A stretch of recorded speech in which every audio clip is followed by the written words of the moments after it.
So I just got out of a Kundalini Yoga class not too long ago, and I wanted to hop on and share my thoughts and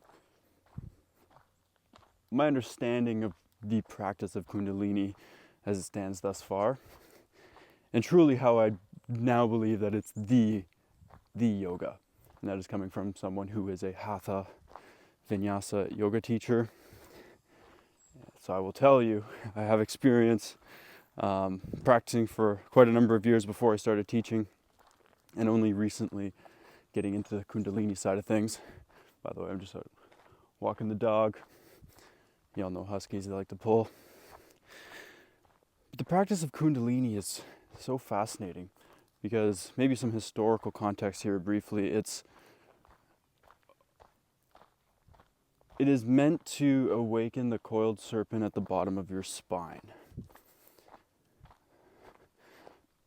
But the practice of Kundalini, it stands in its own category. Because if yoga is meant to unify our highest self with our lowest, or our regular self with our highest self, to give meaning to the material realm, and then to make the spiritual something worth anything, then Kundalini is the answer. Now, don't get me wrong, I still love a good movement flowing class. We need to move our bodies in order to maintain them. That's part of our responsibility to adhere to the order. However, if you want to get real specific about it, Kundalini is the answer. What is Joe Dispenza doing other than teaching people Kundalini? All the great mystics and sages, Jesus being the biggest one in the Western world especially, pretty sure he was just an awakened being through the Kundalini. Now, if you check out Billy Carson, he'll talk about how Jesus spent time in India and Egypt and all these other places learning these methods, because what it involves, Kundalini, it's not the same as regular yoga when you're moving around, you're sequencing perfectly. It's more so just meditation. Now, there's going to be movement, and a lot of it's kind of pulsing or moving like this and getting your spine activated, because the Kundalini rests at the bottom of your sacrum. The Kundalini energy, the coiled serpent. And in order to awaken that, you have to start stirring your chakras and then pumping it upwards. But the hardest part, and this is also coming from someone who's been a bodybuilder, spent a lot of time in the gym, working out is easy compared to Kundalini Yoga. Kundalini Yoga, you have to control your breath. Try doing that. Try controlling your breath on the inhales and the exhales and suspending at the top and then adding more breath. It's exhausting. And your mind wants to quit so badly because your breathing is the most natural, unconscious process your body does that keeps you alive. So to take conscious control of it, it's the fastest way to get present, first of all. Hold on. Come on, Koda. Hold on. I know there's someone threw some food over there or something, so I just got to keep her away from it. But yeah, it's completely, it's so challenging because you're building up so much pressure in your body. And my heart kind of still hurts. I'm actually going to talk to my Kundalini teacher about it because I don't know if it's safe all the time. Depending, maybe I was going too hard, because there was one when you're doing a serpent breath and you lean back. That's what Joe Dispenza teaches too.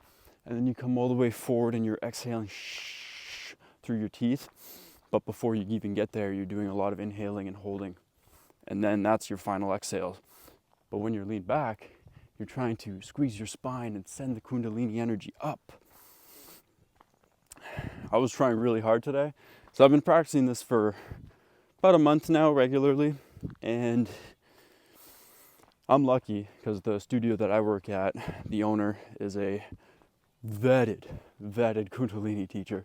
She's done thousands of hours of training, and especially in a smaller town, it's super rare to find that, so I'm super grateful. But if you're in a relatively bigger city, you should be able to find a Kundalini teacher, and it's a yoga that kind of gets a weird rap, but it's something that's been studied by Itzhak Bentov when he worked for the CIA. These Kundalini syndromes where you become awakened, you become enlightened, not necessarily permanently, perhaps, depending on the person, I guess. I'm still learning, like I said.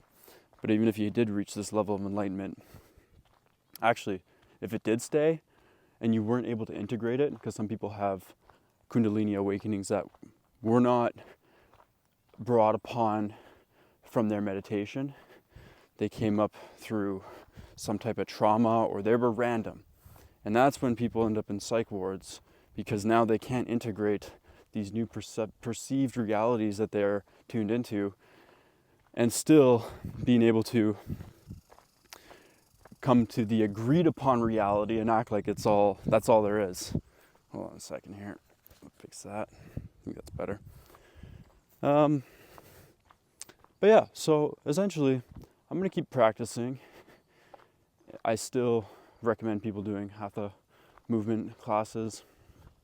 There's nothing really better for moving the body than that. But if you want to get weird, if you want to start to really take some conscious control over the systems in your body, training your nervous system to become more sensitive to everything that's happening around it, so you can start to feel into the different levels, then Kundalini's your answer. And it is the answer. Again, like I said, there's Joe Dispenza, guys making millions of dollars off of teaching people how to raise their Kundalini energy. That's what he's doing. And there's others, but regardless, it's been known for a long time. And everything that I've done, all the research, like even John Wineland, men's coach, David Data as well, Way of the Superior Man, these guys are all talking about sending your energy up the spine, because it's always Kundalini. Everything's Kundalini based. So all of my research has continuously led me back to this fact, which is why I'm practicing regularly now. And I'll share more throughout my journey. Obviously, this is not the regular yoga practice video that I would be posting, but I figured I would document this, as I will be continuing with my regular Kundalini practice and cobra breath. I called it serpent breath earlier. It's called cobra breath. I'll be doing that regularly as well, ideally even in the mornings that I don't go to class. And stay tuned. If you guys learn anything about it, you want to let me know in the comments, please do.